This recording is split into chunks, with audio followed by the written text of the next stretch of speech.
start. I am delighted that all of you have been able to join us here at this very important meeting.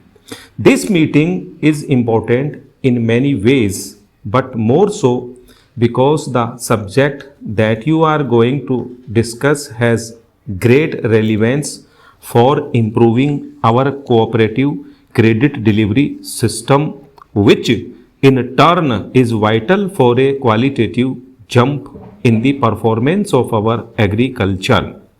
I would like a very frank and free discussion on how we can collectively give effect to the recommendations of the task force on cooperative credit systems.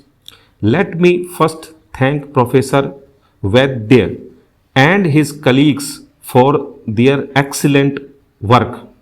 They have produced a very useful and thought provoking report, and it is now for the political leadership, both at the central and state, to rise to the occasion to give their ideas a practical shape. In the last decade, the growth of our agricultural sector has not kept pace with either our needs or our legitimate ambitions.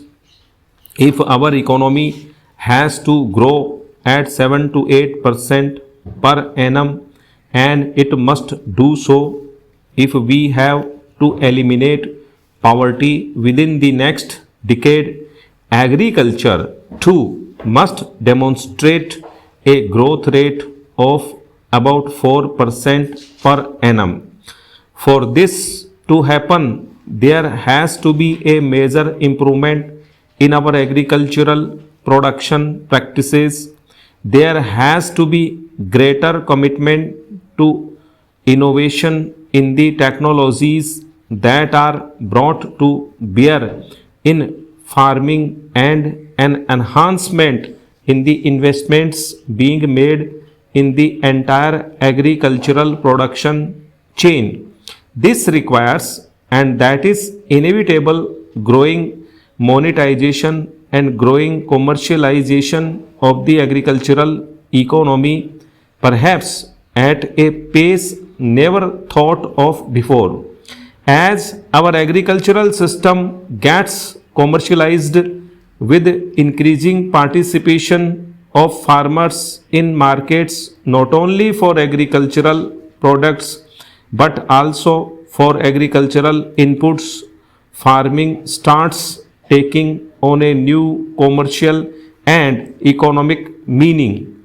In such a scenario, and I dare say that such a transformation of our agriculture is essential.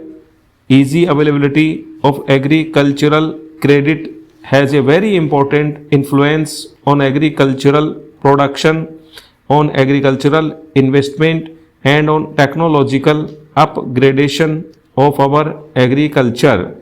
Therefore, we need to put in place a credit delivery system that is equal to the task and the challenges that our agricultural economy faces. In our institutional framework, agricultural credit was designed to be delivered through a multi-agency mechanism consisting of commercial banks, regional rural banks, and the cooperative credit system. This multi-agency mechanism worked well over a period of time. Cooperatives have played an important role in the delivery of credit to the farm sector and have oiled the wheels of the rural economy. The system, we must recognize, developed an unparalleled penetrative reach even in remote, far off areas. Stop.